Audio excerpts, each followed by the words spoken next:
नमस्कार मित्रों। श्रद्धा और समर्पण, क्या आप वाकई इन भावनाओं को समझते हैं? श्रद्धा और समर्पण में परस्पर प्रेम का भाव है। श्रद्धा और समर्पण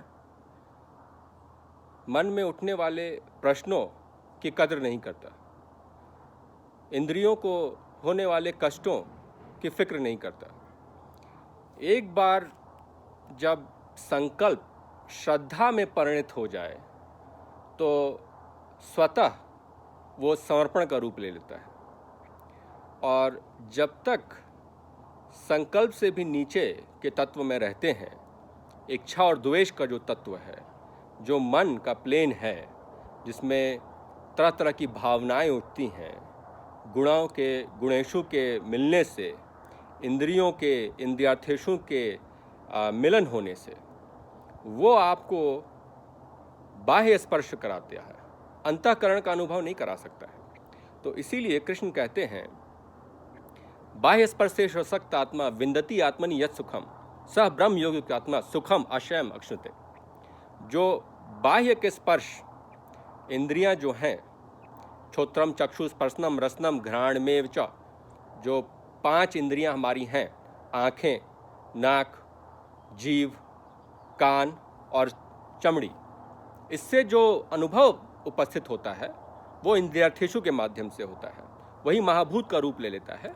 अगर वो आकाश है तो ध्वनि हो जाती है, अगर वो वायु है तो स्पर्श हो जाता है, अगर वो अग्नि है तो वो रूप हो जाता है, अगर वो जल है तो रस हो जाता है, और अगर वो धरती पृथ्वी है तो वो घ्राण यानी सूंघने की शक्ति हो जाती है। तो महाभूत और इंद्रियों का जो समन्वय है वही बाह्य स्पर्शेश्व असक्त आत्मा उसको कहा है।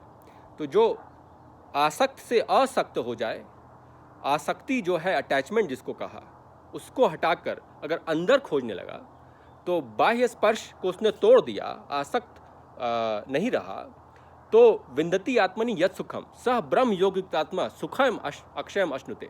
वो एक ऐसे अक्षय अविरल सुख की अनुभूति करेगा जो कभी खत्म नहीं होती है। उसी सुख को परमानंद चरमानंद की अवस्था कहा गई है।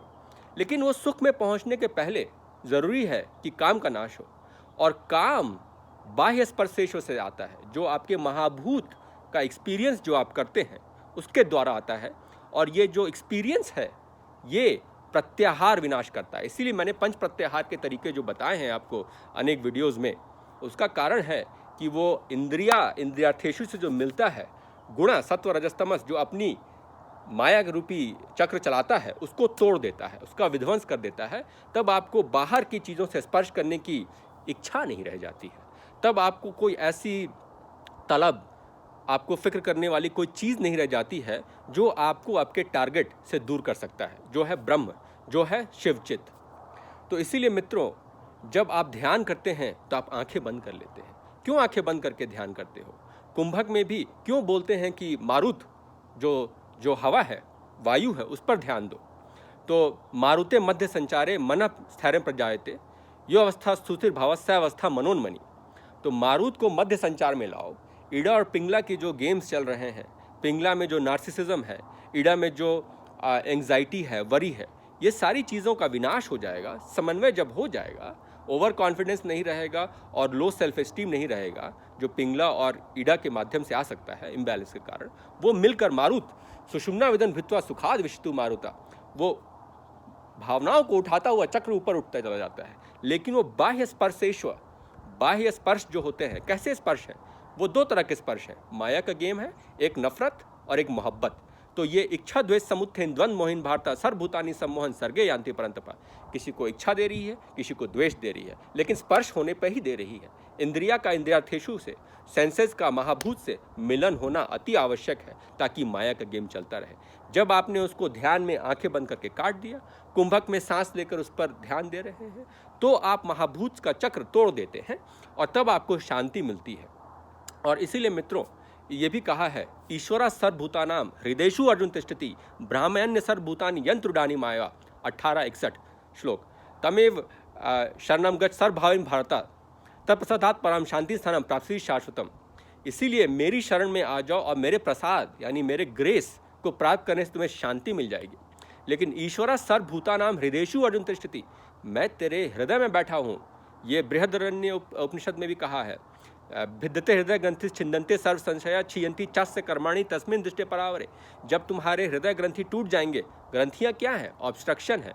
नाड़ियों में जो ऑब्स्ट्रक्शन है, इम्प्योरिटी है, उसको ग्रंथि कहा है, उसको ब्लॉकेज बोला है। ये जब तक क्लियर नहीं होगा, क्लियर कैसे होगा? मन जब प्यूरिफाई होगा। मन प्यूरिफाई कैसे होगा? प्रत्याहार, पंच प्रत्याहार और त्रियोग के माध्यम से। जब तुमने नाड़ी का ब्लॉक को ब्रेक कर दिया, इडा और पिंगला का इम्बैलेंस चला गया। जैसे ही तुमने ब्लॉक ब्रेक कर दिया, सुषुम्ना वदन भित्वा सुखाद विष्णु मारता, सुषुम्ना को भेदते हुए ब्लॉकेज हट गया, तो फिर मारुत पेनिट्रेट कर जाएगा और वो पेनिट्रेशन की भावना ही आपको सुखाद विष्टि मारुता, यहाँ भी सुख का इन्होंने मेंशन किया है। तो कुंभक से भी तुम्हें सुख मिल सकता है। और ईश्वरा सर्वभूतानां हृदयेषु तिष्ठति ब्राह्मण्य सर्वभूतानि यंत्र नहीं माया तमेव शरणं गच्छ सर्वभावेन भारता तपस्सदात् परम शांति स्थानम प्राप्ति शाश्वतम। उनके प्रसाद से भी तुम सुख प्राप्त कर सकते हो, कुंभक से भी प्राप्त कर सकते हो, ईश्वर में स्मरण श्रद्धा से भी पा सकते हो। तो भक्ति योग से भी सुख की प्राप्ति होगी और कुंभक के माध्यम से भी होगी। मार्ग बहुत सारे हैं। सत्यम एकम विप्रा बहुधा विदंती, सत्य का रूप एक है, ब्रह्म का रूप एक है, पर उसको पहुंचने के बहुत सारे मार्ग हैं तुम्हारे पास। कोई किसी साइड के एंगल को देख रहा तो उसको ब्रह्म जीसस क्राइस्ट लग रहे हैं, कोई उसको लेफ्ट के साइड से देख रहा तो उसको कृष्ण लग रहे हैं, कोई उसको ऊपर से देख रहा तो अल्लाह लग रहा है, कोई नीचे से देख रहा तो इष्ट देव लग रहा है। जिधर से देखो उसका माध्यम उसको वैसा लगेगा। लेकिन रूप बहिर्मुखी सगुण ब्राह्मण है, लेकिन अगर ऊपर पहुंच जाओगे, रमन महर्षि जहाँ है निर्गुण पे पहुंच जाओगे, तो निर्गुण ब्राह्मण का कोई रूप नहीं, कोई आकार नहीं, निराकार है। इसीलिए मित्रों, पहले चाहिए तुम्हें शांति, शांति के लिए चाहिए काम वासना का संहार, काम वासना के संहार के लिए चाहिए बाह्य स्पर्शेश जो हो रही हैं, इंद्रियों का महाभूत से निरंतर स्पर्श जो आपको इच्छा और द्वेष की भावनाएं ला रहा है। इच्छा द्वेष समुत्थेन द्वंद्व मोहन भारता सर्वभूतानि सम्मोहन सर्गे यान्ति प्रांतपा। इन सालों को घुमाते रहो और सम्मोहन कराते रहो। ये जो उन्होंने कह दिया ना, ये आपको माया का रूप बता रहा है कि माया आपको गोल गोल घुमाता जा रहा है। इसलिए मित्रों, बहुत आवश्यक है कि बाह्य स्पर्शेश आउटसाइड कॉन्टैक्ट को रोके। उसको रोकने के तरीके हैं, सॉलिट्यूड में थोड़ा समय स्पेंड करें, थोड़ा अपने में आंखें बंद करके ध्यान करें, कुंभक प्राणायाम करके सांसों पर ध्यान दें। जो भी आप करेंगे उससे काम का विनाश होगा। काम का विनाश होगा तो जो विघ्न ऑब्स्ट्रक्शन बने हुए हैं नाड़ियों की ग्रंथियों में, वो टूट जाएंगे। जब वो टूट जाएंगे तो मारुत या वायु का जो संचार है वो बहुत ही समन्वय के साथ होता जाएगा सुषुम्ना में। और उस समय आपका जो काम रूपी जो गांठ है वो हट कर वो बन जाएगा एक क्लियर पैसेज, जिसको आप पीस बोल लो। और जब वो पीस बन गया तो वायु हो या कोई भी महातत्व प्राण का हो, वो फ्रीली फ्लो करेगा आपकी नाड़ियों में, चक्रों में, सुषुम्ना के थ्रू होते हुए सहस्रारा को तोड़ता हुआ वो ऊपर चला जाएगा। तो वो जो होता है उसको सुखाद विष्टि मारुता, वो सुखाद की अवस्था करता है।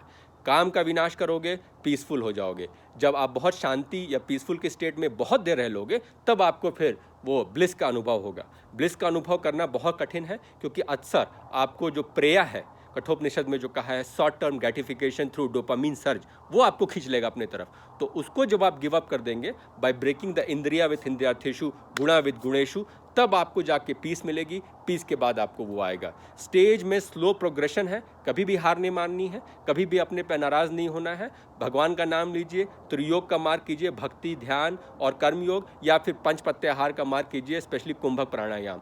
उन मार्गों से आपकी इम्प्योरिटीज़, जो मन में आपकी वासनाएं, संस्कार हैं, उनके जो गांठ बने हुए हैं नाड़ियों में जो कि आपके फ्लो को रोक रहे हैं, वो टूट जाएंगे और तत्पश्चात शांति का अनुभव करेंगे। जैसे ही शांत होंगे, कोई हैंकरिंग, क्रेविंग नहीं रह जाएगी। तत्पश्चात आपको धीरे धीरे, केवल विकर्म विनाश का वेट कर रहे हो, जब सारे विनाश हो जाएंगे विकर्म, तो फिर आप सुख का अनुभव करेंगे और आप मोक्ष को प्राप्त कर लेंगे।